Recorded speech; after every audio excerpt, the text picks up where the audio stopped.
السلام علیکم۔ J T R media house Islamabad studio سے عبداللہ مدنی کا سلام قبول کیجیے۔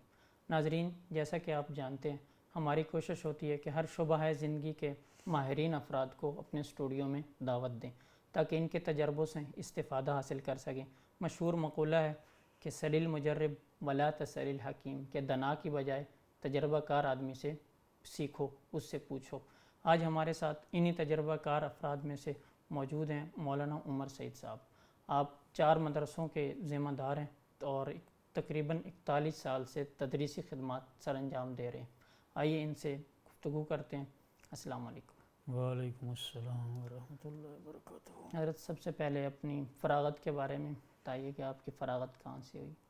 1974 میں نے میٹرک کیا تھا مخدوم پور ہائی سکول سے۔ اسی سال اپریل میں پھر دارالعلوم کبیر والا جو مشہور دینی ادارہ ہے، تو اس میں 15 شوال کو میں داخل ہوا تھا۔ مجھے آج بھی یاد ہے کہ پیر مقبول شاہ صاحب جو پروفیسر تھے گورنمنٹ کالج کبیر والا کے، میرے والد صاحب حاجی محمد یار صاحب مجھے لے کر ان کے پاس گئے کہ انہیں کالج میں داخل کرو، لیکن انہوں نے فرمایا کہ نہیں، انہیں دارالعلوم میں داخل کرنا ہے۔ وہ ہمارے ساتھ گئے تو مولانا علی محمد صاحب رحمۃ اللہ علیہ اس وقت محتمم تھے، تو وہ دفتر میں بیٹھے تھے اور مجھے انہوں نے بڑی شفقت فرماتے ہوئے داخل کر لیا۔ اسی دن ہی سبق شروع ہوئے تھے۔ تو پہلا سبق حضرت مولانا منظور الحق صاحب رحمۃ اللہ علیہ جو فاضل تھے دارالعلوم دیوبند کے، تو ہمارا درجہ اولیٰ کا سبق اسی دن ہی انہوں نے پڑھایا تھا۔ اچھا، پھر آپ کی فراغت کے اساتذہ میں کون کون سے نمایاں اساتذہ؟ تو الحمدللہ پوری میری درس نظامی پوری تعلیم درجہ اولیٰ سے لے کر دورہ حدیث شریف تک ساری دارالعلوم کبیر والا میں مکمل ہوئی۔ تو اس وقت دارالعلوم دیوبند کے فاضل مولانا علی محمد صاحب ہمیں بخاری شریف پڑھایا کرتے تھے۔ مولانا منظور الحق صاحب اور مولانا ظہور الحق صاحب، یہ دونوں حضرات بھی دارالعلوم دیوبند کے فاضل تھے۔ تو مولانا ظہور الحق صاحب ہمیں ترمذی شریف اور مولانا منظور الحق صاحب ہمیں مسلم شریف پڑھایا کرتے تھے۔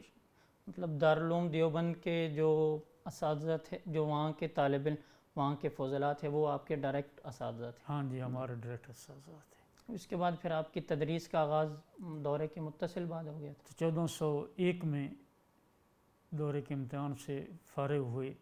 اس وقت وفاق کا امتحان سے دورے کا ہوا کرتا تھا، باقی کلاسوں کا نہیں تھا۔ تو رجب یا شعبان کے ابتدا میں فارغ ہوئے، تو اسی اگلے شوال ہی سے جامعہ عثمانیہ شور کوٹ میں بطور مدرس میرا تقرر ہوا۔ آپ کہہ رہے ہیں کہ اس وقت امتحانات نہیں ہوا کرتے تھے، مطلب وفاق کے اس طرح کا کہ بورڈ کے امتحانات یا ویسے بھی؟ نہیں، وفاق صرف دور حدیث شریف کا امتحان لیا کرتا تھا، باقی کلاسوں کا نہیں۔ صحیح۔ مدارس میں اس وقت تو ظاہر ہے عصری تعلیم نہیں ہوا کرتی ہوگی مدارس، اور جس طرح کہ ابھی کچھ مدارس نے شروع کیا، تو آپ کیا سمجھتے ہیں کہ وہ طریقہ نظام صحیح تھا، یا اب جو دونوں تعلیم اکٹھے چل رہی ہیں یہ زیادہ بہتر ہے وقت کے مطابق؟ کچھ تو زمانے کا بھی اعتبار ہوتا ہے کہ کچھ حالات کے مطابق چلنا پڑتا ہے۔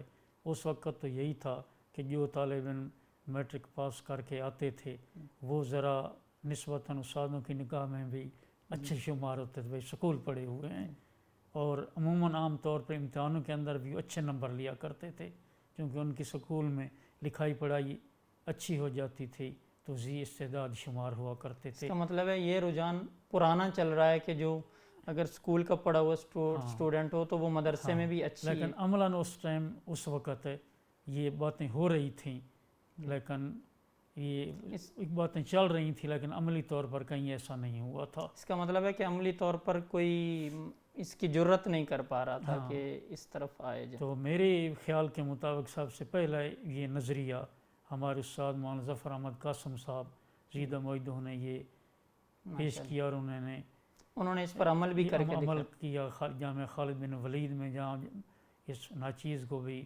25 سال تک پڑھانے کا موقع ملا، تو انہوں نے اس تعلیم کو عملاً شروع کیا۔ تو ابتدا میں ان پر ظاہر ہے اس طرح کی تنقید بھی ہوئی ہوگی، بہت تنقید ہوئی کہ لوگ کہتے تھے، علماء کہتے تھے کہ یہ، حتیٰ کہ بڑے بڑے مشہور علماء کہتے تھے شرک فی تعلیم ہے، اور زکوٰۃ کے پیسوں سے آپ انگریزی پڑھا رہے ہیں، ریاضی پڑھا رہے ہیں، یہ سب باتیں ہم سنا کرتے تھے۔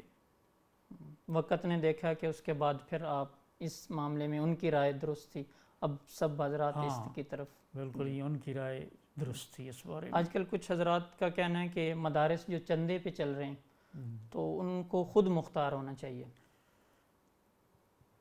تو اس بارے میں دیکھو نا بات بڑی واضح ہے. جن حضرات کو اللہ نے اتنی وسعت دی ہے وہ تو کہہ سکتے ہیں بھئی ہم زکوٰۃ کا مال نہیں لیں گے, ہم چندے پہ نہیں چلائیں گے, ہم کاروبار کریں گے. یا جن کی اتنا وجاہت ہے کہ لوگ ان کے ساتھ شراکت کو, کاروبار میں شراکت کو اپنے لیے فخر محسوس کرتے ہیں کہ ہم فلاں مولانا کے ساتھ شریک ہو جائے, ہمارا کام, ہماری فیکٹری لگ جائے, اس میں فلاں مولانا بھی ہوں, تو وہ اپنے لیے فخر کرتے ہیں. ایسے لوگوں کے لیے تو بظاہر یہ کوئی پریشانی نہیں. لیکن عام مدارس کے لیے بلکہ تقریباً 99% مدارس کے لیے تو یہ بہت مشکل ہے. چھوٹی سطح کے جو مدارس, ہاں چھوٹی سطح, بڑی سطح کے مدارسوں کے لیے مشکل ہے. ایک تو کاروبار کا وقت علماء کے پاس کہاں ہوگا, پھر آج کل وہ دیانت امانت کا زمانہ نہیں رہا جس پر اعتماد کرو گے. آج کل کتنے واقعات, لاکھوں جھگڑے اسی کی وجہ سے پیدا ہو رہے ہیں کہ میرا فلاں کھا گیا اور میرا فلاں کھا گیا. خاص طور پر پھر جب کوئی تاجر آدمی مدرسے کے پیسے تجارت کرے گا تو وہ تو ایک پیسہ بھی واپس نہیں کرے گا کہ یہ مولوی اپنے تھوڑے ہیں, یہ تو لوگوں کے پیسے ہیں, وہ خود ہڑپ کرے گا, ہضم کرے گا. اس لیے یہ نظریہ بالکل جتنا بھی چاہے کوئی صاحب وجاہت آدمی ہو یہ کامیاب نہیں ہوگا. آج کل طلبہ کے استعداد, آپ کا چونکہ تدریس میں بھی اتنا لمبا تجربہ ہے, تو طلبہ کے استعداد کے بارے میں کہا جا رہا ہے کہ بہت کمزور ہو گئی ہے. اس کی آپ کیا وجہ سمجھتے ہیں؟ اس کی بنیادی وجہ تو جو میرے ہاں ہے وہ یہ ہے کہ یہ تو کافی عرصہ سے سن رہے ہیں بھئی وہ پہلی استعدادیں نہیں. ایک تو ایسی چیزیں آ گئی ہیں میڈیا میں, ریڈیو, ٹی وی وغیرہ. یہ ہم نے خود تعلیم دیکھا ہے اچھی طرح کہ جن گھروں کے اندر پہلے ٹی وی ہوا کرتا تھا ان کے طالب علم وہ ذی استعداد نہیں ہوا کرتے تھے. جب وہ گھر جاتے تھے جمعرات کو یہ 1-2 دنوں کے لیے تو ان کا سارا ماحول سارا دن وہی باتیں چلتی تھیں. پھر اس سے بڑی مصیبت آ گئی ٹیلی فون والی, جس نے اگر سارا ستیہ ناش کر دیا. آج کل تو مدارس کے اندر اللہ معاف کرے بہت تھوڑے مدرسے ایسے ہیں کہ جنہوں نے پوری پابندی کی ہے, لیکن وہ بھی کافی نہیں ہوئی پابندی. اب امریکہ میں بھی کچھ ایسے اسکول ہیں جہاں موبائل پر مکمل پابندی ہے. مطلب جو ترقی یافتہ دنیا ہے وہ بھی اس چیز کو مان گئی ہے کہ جو ٹی ویز ہیں یا اس طرح کی جو چیزیں ہیں اس سے طلبہ کی استعداد خصوصاً یا جو بنیادی ان میں پیدا ہوتی ہے وہ کمزور ہو جاتی. تو میرا خیال یہ ہے کہ اگر اس بارے میں جیسے وفاق المدارس ہے تو ایسے حضرات یہ ذمہ داری لیں سب مدرسوں پر, انہیں اخلاقی طور پر انہیں پابند کریں بھئی یہ موبائل وغیرہ مدرسے میں نہ چلنے دیں, نہ اساتذہ کلاس کے دوران رکھیں, نہ طالب علموں کے پاس ہوں, تو یہ کافی حد تک کنٹرول ہو سکتا ہے. ہم نے دیکھا ہے اور کر کے بھی دیکھا ہے کافی حد تک.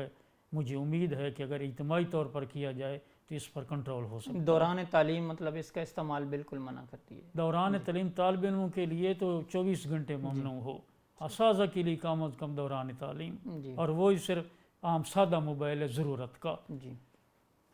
اہل مدارس کے لیے کوئی آپ کا پیغام, چونکہ آپ اتنے سارے مدرسوں کے ذمہ دار ہیں, تو آپ کوئی پیغام ان کو دینا چاہیں کہ وہ اپنے اصل دین کا سارا تعلق ہی تقوی اور پرہیزگاری کے ساتھ ہے.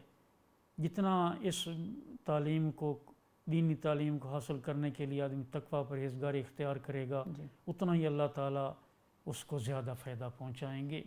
چونکہ اس کے ساتھ دینی تعلیم حاصل کرنے کے ساتھ باقی ایسے غیر شرعی زندگی گزارنا, غیر شرعی وضع قطع وغیرہ اختیار کرنا, تو یہ اس کے لیے انتہائی نقصان دہ ہے. اگر آدمی صحیح معنوں میں مسلمان ہو جائے تو انشاءاللہ دینی تعلیم کی کمزوری کافی حد تک دور ہو سکتی ہے. ہاں بہت مہربانی, آپ نے اتنا وقت دیا, اللہ تعالیٰ آپ کو جزائے خیر دیں. تو ناظرین یہ تھی آج کی ہماری گفتگو, یقیناً آپ سے استفادہ کریں گے. اجازت دیجیے, اللہ حافظ.